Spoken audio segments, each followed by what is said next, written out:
Como le decía, el problema es que, así como se dice, el gran porcentaje de la población no se preocupa mucho de la política, pero el problema es que las medidas económicas y sociales que se toman en el país lo decide el resto, claro, el 3% de esa población, que es la que integra la partidocracia. Y por eso es que, qué horror. Y van para allá, y van por más, como dirían ellos. Mire, por eso después y mientras da a conocer el resultado del tribunal, pues conviene revisar cómo quedaron conformadas las cámaras. Usted el pasado 24, en su sesión pública, por cierto, el IFE dio a conocer cómo quedaron las posiciones de las 32 senadurías que fueron electas de manera plurinominal, sí, que es el producto de todas las votaciones, y esas 32 senadurías quedaron en su mayoría en manos de los priistas. De esas 32 plurinominales quedaron de esta manera: el PRI consiguió 11 escaños, el PAN consiguió 9, el PRD 6, el PT 2, el Verde Ecologista 2, el PANAL 1 y el Movimiento Ciudadano 1 también. Esto, si consideramos en las alianzas tradicionales, obviamente el PRI tiene la mayoría en esa comalada de senadores, porque ya el PRI le sumarían con sus alianzas del Verde y el PANAL, sumarían 14 votos, 14 escaños, mientras que el PAN se queda con sus 9 solo, y las izquierdas, sumadas a los del PRD y los de otro grupo, el Movimiento Ciudadano y el PT, consiguieron 9 escaños. Esto indica mucho cómo va a decidirse la política, sobre todo los presupuestos, que se van a decidir primero en el Congreso. Y para el Congreso tenemos que el PRI consiguió lo que anhelaba desde un principio, y que era el objetivo de ellos: arrasara y costara lo que costara, conseguir la mayoría en el Congreso, y efectivamente consiguieron los 251 votos que necesitan para controlar ese Congreso, pero sobre todo para seguir gobernando, como lo han estado haciendo los priistas, que realmente son los que gobiernan este país desde el Congreso, desde el 2009, cuando el PAN perdió las elecciones intermedias. ¿De qué manera quedaron los partidos, los escaños en el Senado, en el Congreso? Le voy a decir, son 200 escaños de plurinominales y son 300 de mayoría relativa. Sumados los dos, quedan 500 señores diputados, representantes de todos nosotros, que nos cuestan un dineral de millones de pesos. ¿Y si serán nuestros representantes? Al menos de los partidos, sí, que cuestan a los ciudadanos, a los contribuyentes, un dineral que debería de dedicarse a otras cosas mejores, como la educación. Claro. Bueno, pues este Congreso quedará conformado de esta manera. El PRI obtuvo 207 votos, 207 escaños entre los dos, en los pluris y los de mayoría relativa. 207. El PAN consiguió 114. El PRD consiguió 100 escaños. ¿Sí? Bastante, el PT, casi. Bueno, pues recordemos que se vuelve a la segunda fuerza. El PT consigue 19. El Movimiento Ciudadano 16, el Verde Ecologista 34, que es muy importante para un partido de ese nivel, y un partido familiar, y el PANAL, que es el partido propiedad de doña Esther, consiguió 10 escaños. Pero la política es así: las alianzas, los grupos se hacen, se integran, se toman posiciones, y los coordinadores empiezan a coincidir y a hacer acuerdos entre los partidos que llevan un similar objetivo. Y en este caso, pues podríamos entender que el PRI, sumando los del Verde, ¿sí?, los del PANAL y los de él, los 207, obtuvieron los 251. Esto es un asunto muy importante que nos puede perjudicar. Uno puede hacer la diferencia si logran controlar. Ya los tienen, los 251. Pero de repente ya sabe usted que nos falta cuál se brinca las trancas, ¿no? No creo, los van a tener, pero si les pregúntele al diputado que salió electo aquí, a quién va a tener que obedecer. Mire. O sea, ¿no va a ser autónomo y que decida lo que diga la gente? Por favor, no sé. En serio. En otro país será. En este México, todos los diputados son obedientes. No, pues qué bueno que no llegó, porque usted se hubiera desilusionado, hubiera despertado a su realidad.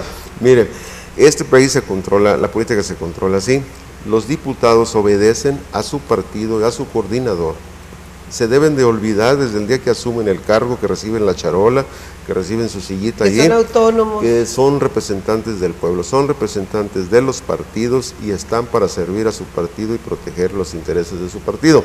De tal modo que con esos 251 votos que tiene el PRI, sí, que es mayoría, esto le es suficiente, como le decía, para seguir gobernando. Y incluso le sirve, que eso es lo importante que yo quiero destacar, que con todo y lo que decide el tribunal, si invalida el proceso del 1 de julio, se nombrara un presidente interino, se convocara elecciones, quienes van a tomar las decisiones son precisamente el partido que tenga más escaños, y en este caso será indudablemente que el Partido Revolucionario Institucional. De modo que los mexicanos en el pasado proceso, aún está indefinido quién será su presidente, pero ya eligió su Congreso, y el Congreso es priista, y estos priistas obviamente que utilizarán el poder, porque el poder para eso es, para seguir controlando este país y seguirlo manejando, si usted quiere, manipulándolo. ¿Por qué? Porque si vemos la integración de esa comalada de diputados, de sus 207, los coordinadores, que sabemos que es el señor Beltrones en el Senado, sabemos que es el señor Beltrones y es el señor que estuvo aquí en Río Verde, que tenía ascendencia aquí en Río Verde, el señor Emilio Gamboa Patrón, recordemos que tenía familia aquí en el Rancho Santanita, en la finca, exactamente. Este personaje fiel, seguidor, trabajador, leal, si usted quiere, de Carlos Salinas de Gortari, de tal modo que nos regresamos, gracias al voto popular, gracias a todo el proceso, nos retrocedemos como país fácilmente a donde terminó cuando empezaron los panistas. ¿Y gracias a qué? A la incapacidad, a la negligencia, a la falta de ambiciones reales de servir a su país, a los panistas que se convirtieron en similares a los priistas, claro, y que ahora tenemos como consecuencia el regreso. Le digo, esto más allá que defina el tribunal, si le entrega, si le valida el triunfo a Peña Nieto, que lo vemos muy lejos, lo cierto es que desde ahorita podemos decir que el PRI asumió el control absoluto de la política en este país. Claro, mientras que Calderón se anda despidiendo por todo el país, inminentemente la llegada de Peña Nieto, pues el 1 de diciembre no hay vuelta de hoja. No creo que juegue esa posibilidad de que el presidente que va de salida, el problema que tiene es que no puede moverse, no puede, como le sugiere López Obrador, que él entregó toda la documentación del fraude y la manipulación, las triangulaciones. Le está sugiriendo López Obrador a Calderón que las dé a conocer. El primer gobernador panista del estado de Baja California, el señor Rufo Apple, también le recomendó al presidente Calderón que ya decida y que como ciudadano dé a conocer la información que le entregaron. Sin embargo, es entendible que el presidente Calderón no puede hacer nada por una razón. Pesa sobre él la amenaza de ser enjuiciado en la Corte Internacional por todos los crímenes que dejó la guerra. Y si no consiguen invalidar el proceso, Felipe Calderón estaría en riesgo permanente de que los priistas le encaminaran o le abrieran la puerta del juicio, y ubicarlo en una situación difícil como la que padece ahorita Ernesto Zedillo por aquel asunto del estado de Chiapas, donde hubo algunos muertos y que está en la Corte, exactamente, y que en la Corte Internacional están pidiendo sea enjuiciado. Sí, quizá lo conozcamos en una de sus aulas, desde alguna aula donde esté Calderón dando clases en Estados Unidos, desde ya quizá va a aventar todos los datos que tiene, pero bueno, vamos a, digo, para no perder la costumbre. Antes de continuar, déjeme hacer un breve paréntesis, para pedirles a los amigos que nos están viendo, de una familia muy conocida de todos nosotros en Ciudad Fernández, la familia Medina, pues la esposa, una doctora ginecóloga, su esposo César Leal está muy grave en San Luis Potosí, requieren sangre O positiva, plaquetas en el Hospital Central. Ellos urgen de donadores, necesitan un donador diario. César Leal, esposo, decía, de la ginecóloga de la doctora Medina de Ciudad Fernández, plaquetas en San Luis Potosí O positivo. Si alguien puede ayudarnos, contáctese con nosotros o contáctese directamente con ellos. Ellos le facilitarán para que acudan a la capital potosina y poder ayudar a pues un hombre joven, un hombre, lo recordará usted, como de 2 metros de altura o más. César Leal está necesitando de todos nosotros. Ojalá que alguien que nos esté viendo y tenga la disposición de hacerlo, ayuden a la familia Leal Medina. Perdón por la interrupción.